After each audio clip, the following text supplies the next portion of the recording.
श्री गणेशाय नमः। श्रीमद् भगवद गीता अध्याय 13 प्रकृति, पुरुष तथा चेतना।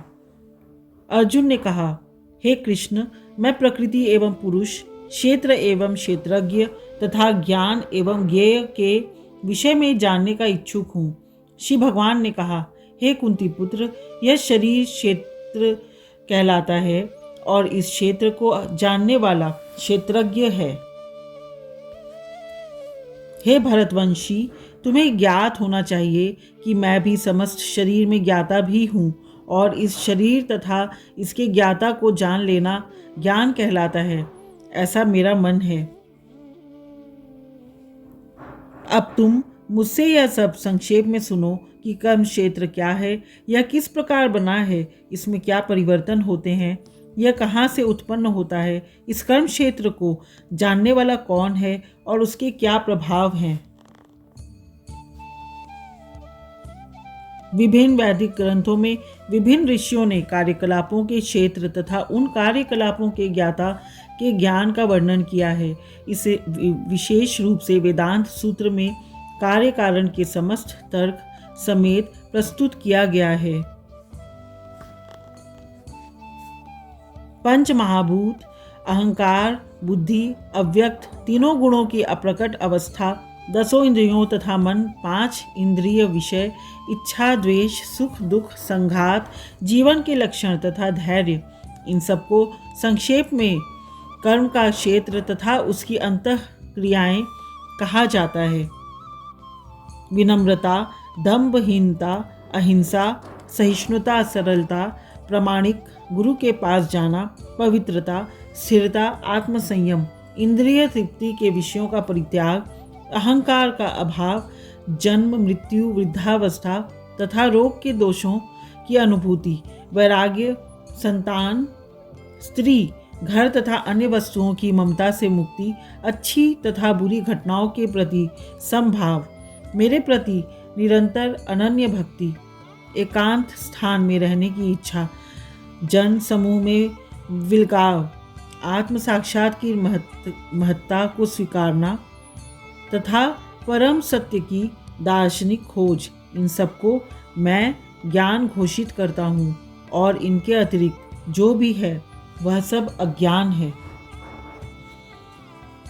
अब मैं तुम्हें ये के विषय में बतलाऊंगा जिसे जानकर तुम नित्य ब्रह्म का आस्वादन कर सकोगे। यह ब्रह्म या आत्मा जो अनादि है और मेरे अधीन है, इस भौतिक जगत के कार्य कारण से परे स्थित है। उनके हाथ पांव, आँखें, सिर तथा मुंह तथा उनके कान सर्वत्र हैं। इस प्रकार परमात्मा सभी वस्तुओं में व्याप्त होकर अवस्थित है। परमात्मा समस्त इंद्रियों के मूल स्तोत्र हैं, फिर भी वे इंद्रियों से रहित हैं। वे समस्त जीवों के पालन करता होकर भी अनासक्त हैं। वे प्रकृति के गुणों से परे हैं, फिर भी वे भौतिक प्रकृति के समस्त गुणों के स्वामी हैं। परम सत्य जड़ तथा जंगम समस्त जीवों के बाहर तथा भीतर स्थित है।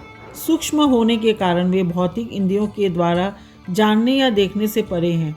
यद्यपि वे अत्यंत दूर रहते हैं, किंतु हम सबों के निकट भी हैं। यद्यपि परमात्मा समस्त जीवों के मध्य विभाजित प्रतीत होता है, लेकिन वह कभी भी विभाजित नहीं है।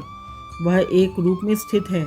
यद्यपि वह प्रत्येक जीव का पालन करता है, लेकिन यह समझना चाहिए कि वह सबों का संहार करता है और सबों को जन्म देता है। वे समस्त प्रकाशमान वस्तुओं के प्रकाश स्तोत्र हैं। वे भौतिक अंधकार से परे हैं और अगोचर हैं। वे ज्ञान हैं, ज्ञेय हैं और ज्ञान के लक्ष्य हैं।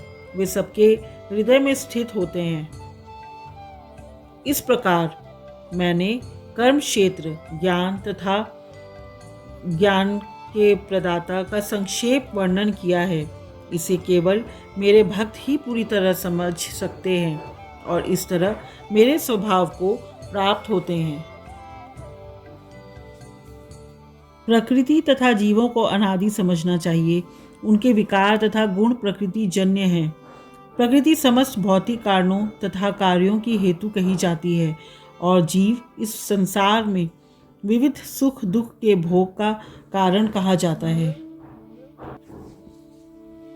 इस प्रकार जीव प्रकृति के तीनों गुणों का भोग करता हुआ प्रकृति में ही जीवन बिताता है। यह उस प्रकृति के साथ उसकी संगति के कारण है। इस तरह उसे उत्तम तथा अधम योनियों का प्राप्ति होती है। तो भी इस शरीर में एक अन्य दिव्य भोक्ता है जो ईश्वर है, परम स्वामी है और साक्षी तथा अनुमति देने वाले के रूप में विद्यमान है और जो परमात्मा कहलाते हैं।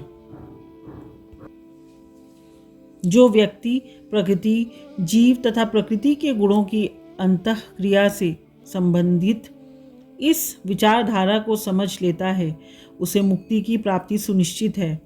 उसकी वर्तमान स्थिति चाहे जैसी हो, उस पर उसका पुनर्जन्म नहीं होता। कुछ लोग परमात्मा को ध्यान के द्वारा अपने भीतर देखते हैं, तो दूसरे लोग ज्ञान के अनुशीलन द्वारा, और कुछ ऐसे हैं जो निष्काम कर्म योग द्वारा देखते हैं। ऐसे भी लोग हैं जो यद्यपि आध्यात्मिक ज्ञान से अवगत नहीं होते, पर अन्यों से परम पुरुष के विषय में सुनकर उनकी पूजा करने लगते हैं।